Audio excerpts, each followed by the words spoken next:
That's a scary thought. It's a scary thought. Even now, it still scares me. Had it ruptured, my life would have turned out completely differently. With 2009 done and dusted, it was time to move on to 2010. Changes were happening on the racing and personal side. Much learning needed to be done in order to hit the ground running. But it was never going to be that easy.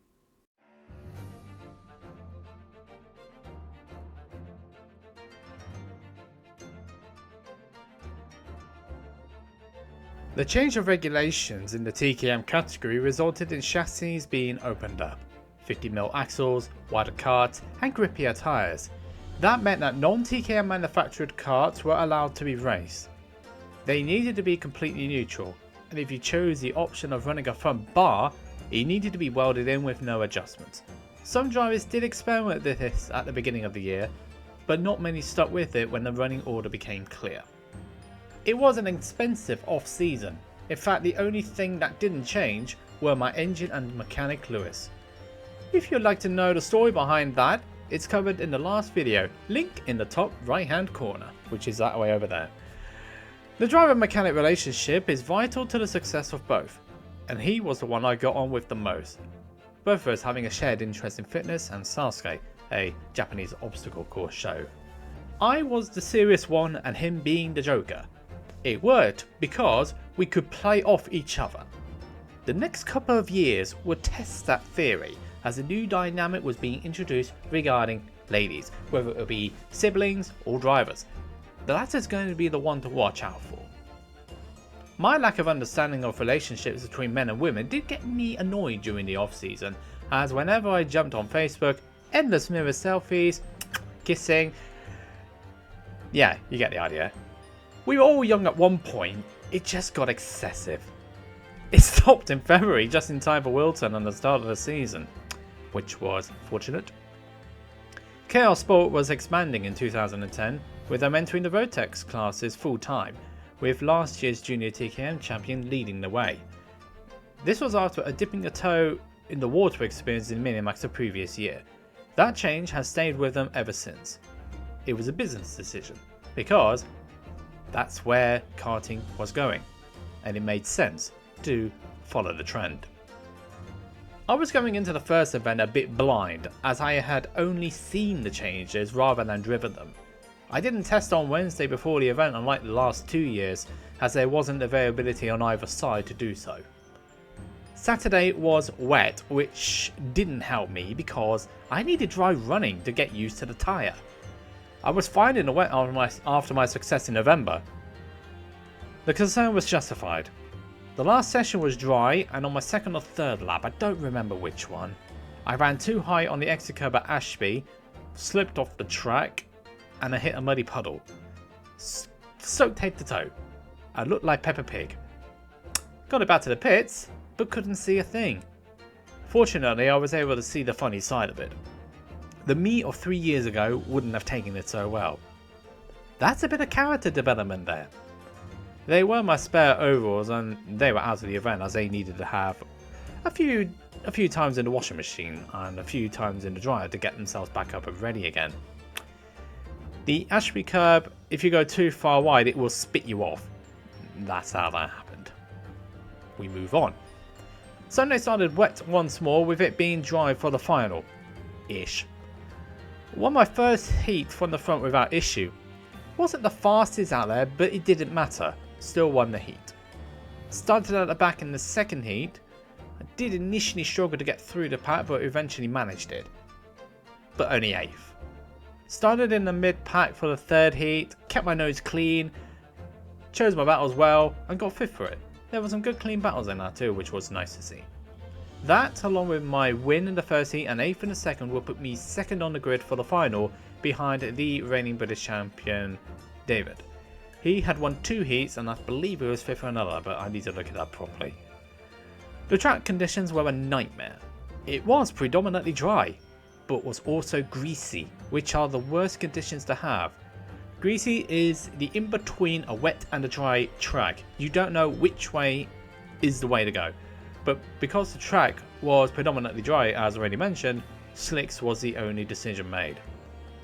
Because of my lack of knowledge of the new tyres, I just focused on my pace and getting a finish. I did better than I thought, managing 4th, only behind those who had done a meeting beforehand, which would have been January or February that time, because for the first 3 weeks of the year, all racing was cancelled because there was a heck of a lot of snow that year. It was also good because it was my first event with the new regulations and the first time properly on those slicks. I was one of the highest point scorers of that event, so it was a good event all around really. During the event I met a woman through a junior teammate. Well, actually that's a bit of a white lie because she met me. It was in the boot section, I think. She and my teammate were actually two of the pieces that sparked my distaste of social media, although it was more on his side than hers. It was 15 years ago at the time of recording, so most of the evidence has gone. Well, okay, privacy away, but you do delete stuff when you're too embarrassed by it. It was more of a getting to know each other conversation. I didn't think much of it at the time.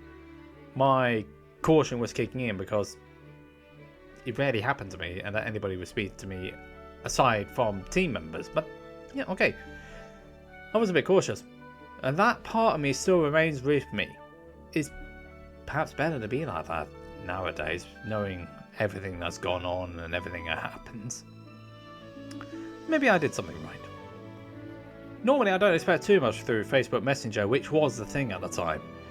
But 2 days later, after the club event, it was different. Sadly, these messages no longer exist, which is a shame. It's one of those notable events that stay with you after all this time.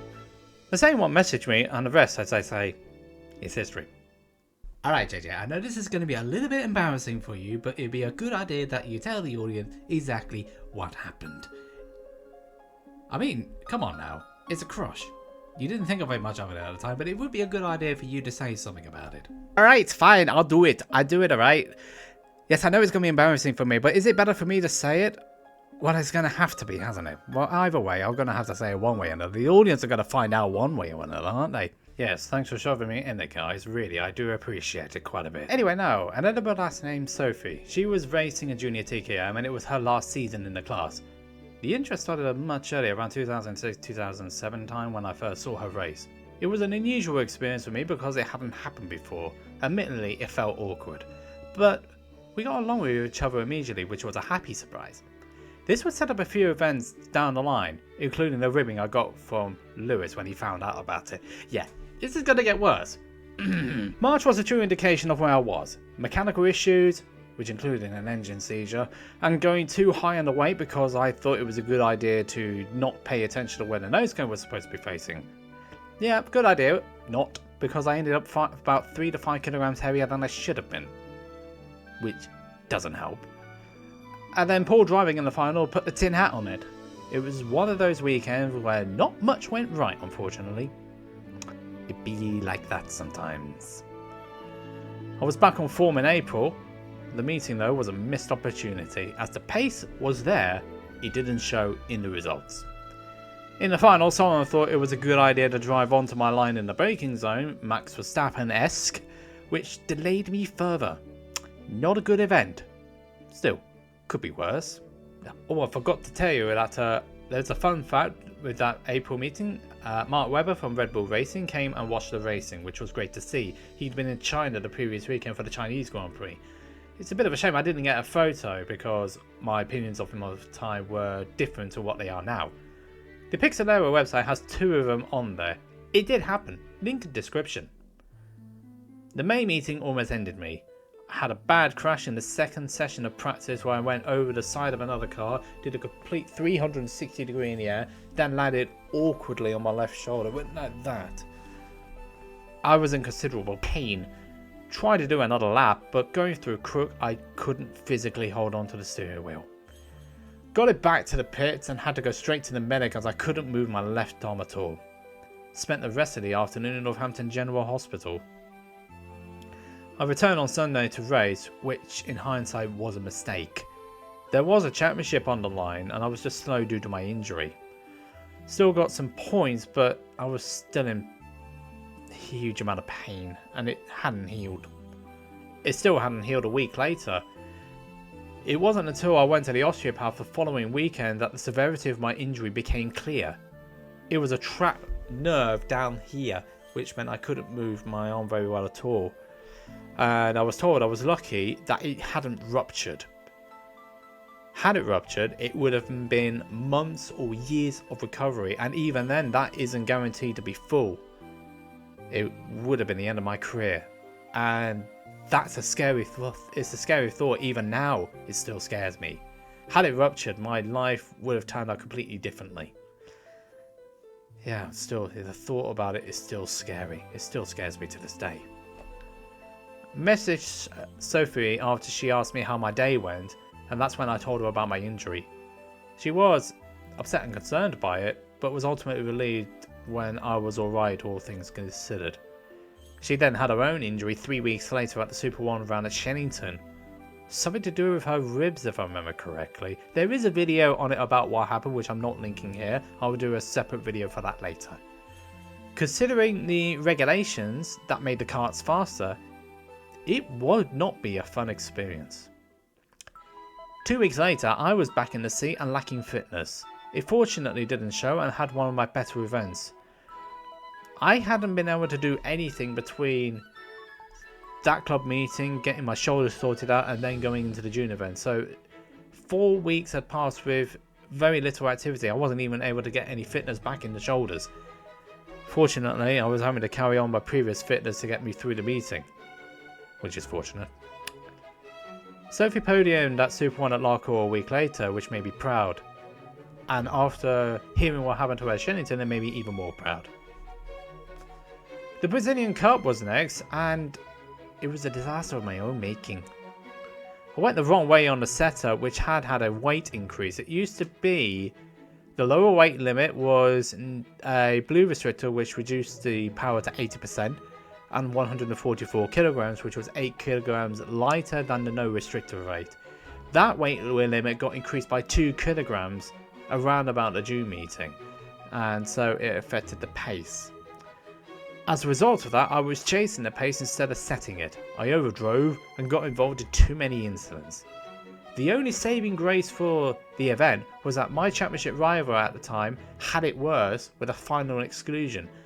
I don't remember what happened. All I know is that he got 4 points on his license because of an incident that happened somewhere down the line. And that was it. It didn't stop it from being a bad weekend all round, and I was just glad it was all over. Fortunately, I knew what went wrong, and I knew what could be done better, as 2 weeks later would be the event that everybody wants to win. But that's for another chapter, so I will not be saying anymore, or I'll be spoiling that next chapter. Thanks for that, guys. You really knocked me into this one. You really... Yeah, thanks, guys. Thanks for putting me into it. Now I've got a deep... No, I can't say it. Yeah, thanks for throwing me into it, guys. Honestly, you can't trust either side of them, can you? Anyway, now. Went the wrong way on the weight setup. The restrictor set... And then the burner... I can't even pronounce the name, sorry. Also, a fun fact that Mark Webber, who was driving on the Red Bull, I completely that up. If you have enjoyed this chapter of the Captain Logs and want to find out more, you can subscribe by clicking here. And to catch up on the series, you can click here and here. No spoilers for me.